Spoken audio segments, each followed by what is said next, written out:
नमस्कार दोस्तों, welcome to market. क्या लगता है आज के इस वीडियो में हम डिस्कस करेंगे निफ्टी और बैंक निफ्टी का ईओडी सेटअप क्या है और साथ में डिस्कस करेंगे इंट्राडे में कौन से लेवल के ऊपर बुलिश और कौन से लेवल के नीचे बेरिश देखना चाहिए। और आज ब्रेथ भी एनालिसिस करने वाले हैं, ब्रेथ क्या इंडिकेट कर रहा है और साथ में आज बजिंग सेक्टर भी देखने वाले हैं। उस बजिंग सेक्टर के स्टॉक भी देखेंगे कौन सा स्टॉक पे आपको नजर रखना चाहिए।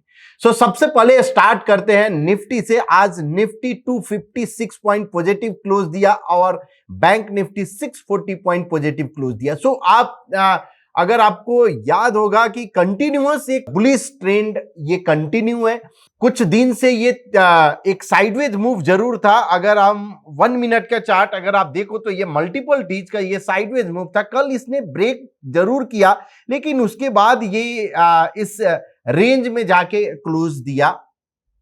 ये जरूर हिंट दे रहा था कि हाँ कि आपका बेयरिश अभी भी नहीं हुआ है। इसलिए हमने कल की वीडियो में ये इंडिकेट किया था कि जब तक प्राइस 20,900 के नीचे नहीं जाता है तब तक आप कोई भी बेयरिश अपॉर्चुनिटी नहीं देखो। और ब्रेक साइड यानी 21,130 के ऊपर अगर जाता है तो पॉसिबल एक अपसाइड मूव आपको मिल सकता है और वहां से मिला। भले ये जो आपको जो दिख रहा है जरूर ये गैप अप था। और अगर हम निफ्टी का फ्यूचर का चार्ट देखें आज इसने ओपन हुआ अगर हम 21,200 पे ओपन हुआ और वहां से कंटिन्यूअस एक ऑलमोस्ट 150 पॉइंट का और मूव मिला। यानी अगर इंट्राडे मूव अगर आप कैप्चर अगर कर सकते थे यानी उस मेथड के हिसाब से तो जरूर आप इसको कैप्चर किए होंगे।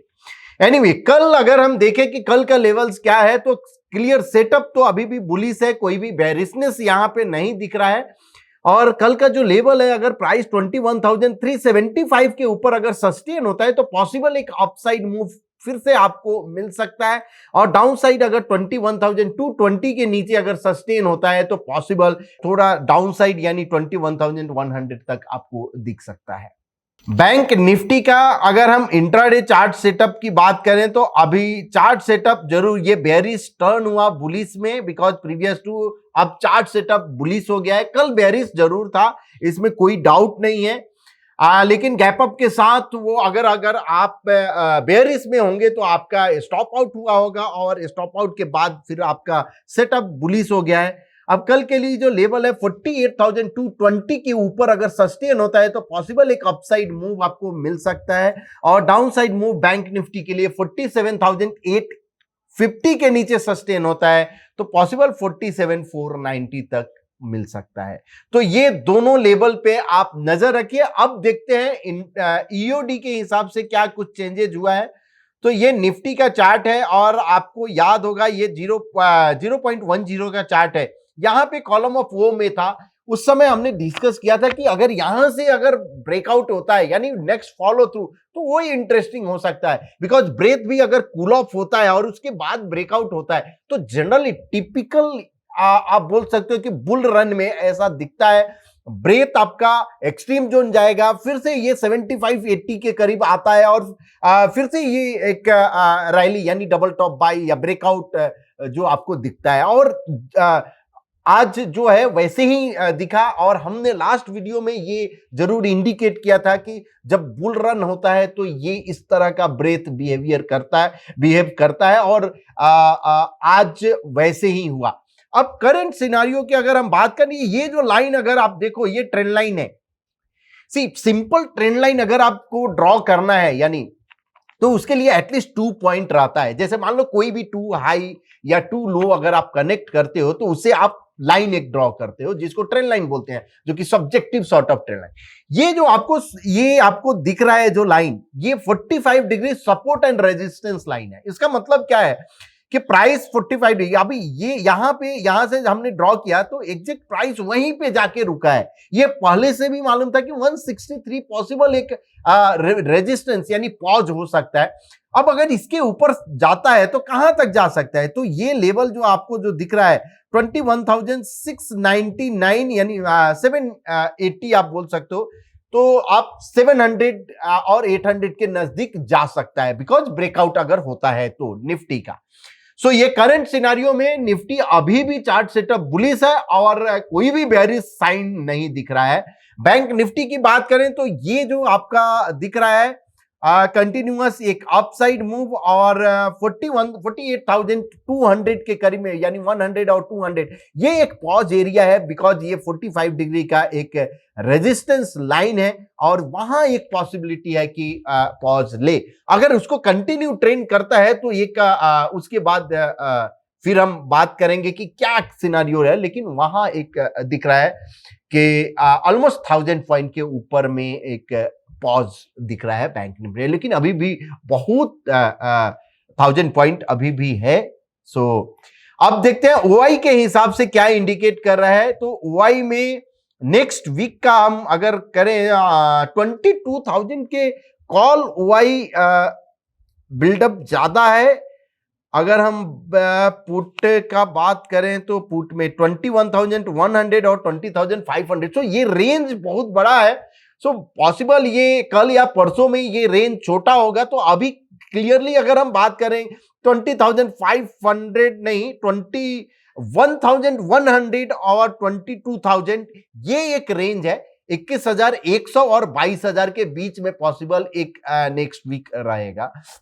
ऑल एसेट क्लास क्या इंडिकेट कर रहे हैं? तो ऑल एसेट क्लास में यूएसडी, आईएनआर और जीएस कंपोजिट ये अंडर परफॉर्म कर रहा है। और आपको याद होगा एवरी वीडियो में हमने ये डिस्कस किया, जब भी अदर एसेट क्लास का जो आरएस चार्ट अगर अंडर परफॉर्म करेगा so that will be a good sign for the equity market. और आपको इक्विटी मार्केट में निफ्टी का क्लियर यानी अप डायरेक्शन आपको दिखा और क्लियरली यानी कंटिन्यूअस एक अप मूव आपको दिख रहा है। सो यहां से हम 0.10 कर दे रहे हैं, निफ्टी का चार्ट है। अब गोल्ड का अगर हम देखें तो आज इसने गोल्ड ने निफ्टी को आउट परफॉर्म किया है, लेकिन ओवरऑल अंडर परफॉर्मेंस का ही साइन है। अब ये कॉलम ऑफ एक्स जो दिख रहा है, मतलब निफ्टी ने गोल्ड ने निफ्टी को आउट परफॉर्म किया, लेकिन यूएसडी, आईएनआर और जीएस कंपोजिट अंडर परफॉर्मेंस किया। सो इसलिए ये कॉलम ऑफ होम है। और अगर ये under performance other asset class का कंटिन्यू रहता है तो पॉसिबल एक गुड साइन अभी भी इक्विटी मार्केट के लिए है। कहां पे अभी अगर मार्केट कंटिन्यूअस ऊपर जा रहा है, यहां पे पार्टिसिपेशन बहुत मुश्किल जाता है। लेकिन दोस्तों याद रखो, जब भी अगर कोई स्टॉक ऊपर जा रहा है, लाइफ टाइम हाई ब्रेकआउट है, इसका मतलब क्या है? स्ट्रेंथ है। तो आपको स्टॉक में ये स्टॉक हो, इंडेक्स हो, कुछ भी कोई इंस्ट्रूमेंट हो, उसमें ये नहीं सोचना चाहिए कि और कितना, बिकॉज ये ना आपको मालूम है ना मुझे मालूम है, किसी को नहीं मालूम रहता है। जस्ट आप एज ए ट्रेंड फॉलोअर आपको क्या करना है? ट्रेंड फॉलो करना है। ट्रेंड यानी अगर आपका बुलिश की साइड है तो हम बुलिश की अपॉर्चुनिटी देखेंगे, बेयरिश अपॉर्चुनिटी यानी रिवर्सल ट्रेड नहीं देखने की कोशिश करेंगे। जनरली जब स्टक हो जाते हैं रिवर्सल में और इस तरह का रैली होता है तो आपको समझ नहीं आता है, फिर से आप यानी अपोजिट डायरेक्शन में ट्रेड लेंगे, एवरेज होता है और वो ओवरऑल यानी लॉस का ये सब में कटता है। तो वैसा नहीं करके एटलीस्ट अगर आपने करेक्ट ट्रेड यानी डायरेक्शन में अगर आप नहीं गए हैं तो ये आप कर सकते हो कि एटलीस्ट रॉन्ग ट्रेड में आप एंटर मत कीजिए। अब बजिंग सेक्टर की बात करें तो कल के बजिंग सेक्टर में हमने डिस्कस किया था, रेलवे एक बजिंग सेक्टर का है।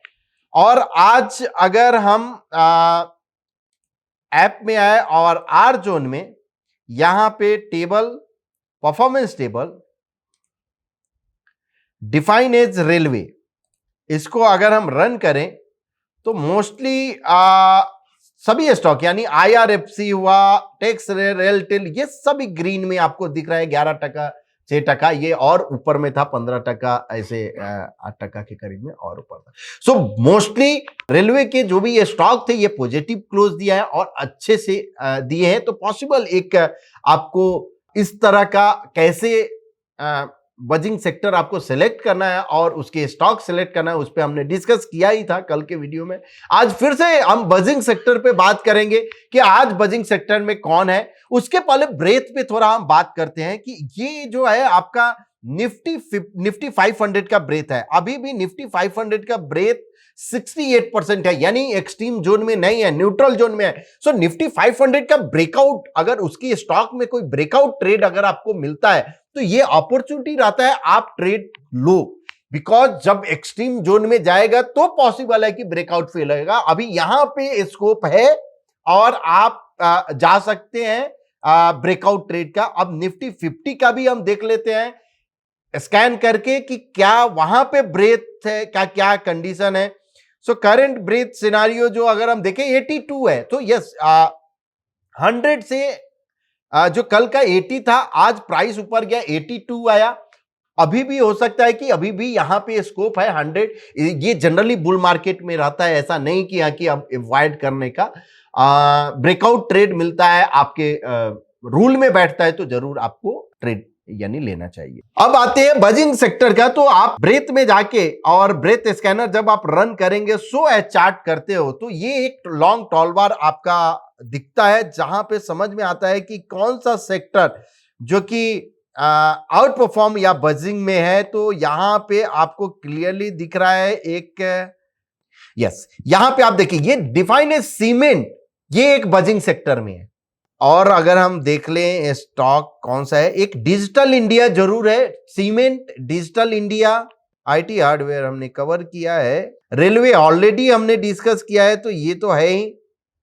निफ्टी कोर हाउसिंग, उसके बाद आपका कौन सा स्टॉक, कौन सा सेक्टर दिख रहा है इंटरेस्टिंग, एक सर्विस सेक्टर दिख रहा है आपको कि सर्विस सेक्टर और एक बस सर्विस सेक्टर आप बोल सकते हो। तो cement, service sector, digital India, ये सब जो सेक्टर है आउट परफॉर्म कर रहे हैं और ये बजिंग सेक्टर में है। अब अगर इस एक एग्जांपल लेते हैं कि सीमेंट बजिंग सेक्टर में है, ये क्लियरली दिख रहा है आपको लॉन्ग टॉल बार। अब अगर इसका स्टॉक मुझे अगर सिलेक्ट करना है तो हम क्या करेंगे, मैट्रिक्स में जाएंगे और multi time frame ultimate matrix, यहां पे हम सिलेक्ट करेंगे डिफाइन एज सीमेंट और स्कैन करेंगे। सो जो नए व्यूअर्स के लिए ये 0.25% मतलब होता है short term time frame. Short term का जो चार्ट होता है 1% का बॉक्स वैल्यू जो स्कोर आपको ये दिख रहा है मीडियम टर्म, और 3% का मतलब हो गया कि लॉन्ग टर्म चार्ट है। अब मुझे यह देखना है कि सीमेंट में कौन सा स्टॉक जो short term, medium term and long term तीनों पे आउट परफॉर्म कर रहा है, और उसका फिर चार्ट देखेंगे और चार्ट के बेस पे डिसाइड करेंगे कि क्या ये किसमें एंट्री आपका हो सकता है। बिकॉज हो सकता है अफोर्डेबल नहीं हो तो हम वेट करेंगे फॉर नेक्स्ट फॉलो थ्रू, अगर अफोर्डेबल है तो हम फिर एंट्री के लिए प्लान अपना करेंगे अकॉर्डिंगली अपने स्ट्रेटजी के हिसाब से। ये स्कैन हो गया और हम स्कोर को क्या किए, शॉर्टलिस्ट किए। तो यहां पे आया मंगलम सीमेंट, ये आपको क्लियरली दिख रहा है कि आउट परफॉर्मर है, कंटिन्यूअस, ये एक कॉलम ऑफ एक्स में है। हाँ, ये जरूर है कि यहां पे अफोर्डेबल नहीं है तो wait for the next follow through. वैसे ही संघाई इंडस्ट्री, इसका भी आपका ब्रेकआउट हुआ है, यहां पे आपको डबल बॉटम सेल वैल्यू जो आपको दिख रहा है 127 का, यानी 127 पैटर्न फेलियर है। केशोराम इंडस्ट्री, ये भी इंटरेस्टिंग कैंडिडेट दिख रहा है। अंबुजा सीमेंट, ये यहां बुलिश एबीसी फॉर्मेशन हुआ है। अब अंबुजा सीमेंट का यहां पे अगर हम चार्ट ओपन करें और उसका एनालिसिस आप करो, 45 डिग्री ट्रेंड लाइन आप ऑटो 45 प्लॉट करो। सो ये 2022 का था, ऑलमोस्ट 1 ईयर का कंसोलिडेशन ब्रेकआउट हुआ है। उसके बाद फिर bullish ABC, strong up trend में बेयर ट्रैप भी है विथ बुलिश एबीसी, पॉसिबल एक अपसाइड मूव तो यहां पे एक्सपेक्टेड जरूर है। अगर नेक्स्ट कोई रिट्रेसमेंट के बाद भी अगर मिलता है तो हो सकता है। अभी भी अफोर्डेबल है, 493 आपका पैटर्न फेलियर लेवल है, 520 के करीब में है। तो इसमें अगर कोई आप ऑप्शन स्ट्रेटजी अगर बना सकते हैं लिक्विड का, कोई स्प्रेड टाइप का। सो अगर हम अंबुजा सीमेंट के बाद अगर हम देखें तो यहाँ पे एसीसी भी है, एसीसी स्ट्रॉन्ग यानी कॉलम ऑफ एक्स, उसके बाद रिट्रेसमेंट हुआ और ब्रेकआउट दिया है। तो यहां पे भी आप नजर रख सकते हो, एसीसी में स्प्रेड के साथ आप कर सकते हो अगर आपको रिस्क को अपना मिनिमाइज करना है तो। स्टार सीमेंट यहां अफोर्डेबल नहीं है, wait for the next follow through. इस तरह से अल्ट्रा सिमको यहां इंटरेस्टिंग कैंडिडेट है, कंटिन्यूअस फॉलो थ्रू। अब जब आप एंट्री करते हो फर्स्ट ब्रेकआउट पे, या अगर आपने मिस किया तो आपको क्या करना है कि आपको नेक्स्ट फॉलो थ्रू का वेट करना है और अगले फॉलो थ्रू। अब फॉलो थ्रू क्या होता है, जैसे मान लो आपने ये डबल टॉप बाई पे एंट्री मिस किया, तो आपको क्या करना है, ये नेक्स्ट डबल टॉप बाई यानी नेक्स्ट प्रीवियस रेजिस्टेंस जब ब्रेक करेगा तो वहां पे आपको फिर से ये यहां पे डबल टॉप बाई हुआ तो उस पे आपको एंट्री करना है। सो ये कंटिन्यूशन, एक फॉलो थ्रू और उसके बाद कंटिन्यूशन फॉलो थ्रू। तो ये सेक्टर पे, पूरे सेक्टर के जितने भी ये स्टॉक है उस पे आप नजर रखिए। इवन छोटे छोटे जो स्टॉक होते हैं उस पे भी आप नजर रख सकते हो, जहां पे इंटरेस्टिंग प्राइस पैटर्न अगर बनता है तो। होप आपको ये वीडियो पसंद आया होगा। अगर पसंद आया है तो प्लीज अपने दोस्तों के बीच शेयर कीजिए। आपको लग रहा है कि आपको इस वीडियो से बेनिफिट हो रहा है तो जरूर आप शेयर कीजिए, आप कमेंट कीजिए। और कोई भी अगर कुछ क्वेश्चन रहता है, कुछ डाउट्स रहता है तो आप कमेंट करके पूछ सकते हो। कल फिर मिलते हैं कुछ नए स्ट्रेटजी के साथ। Thank you so much.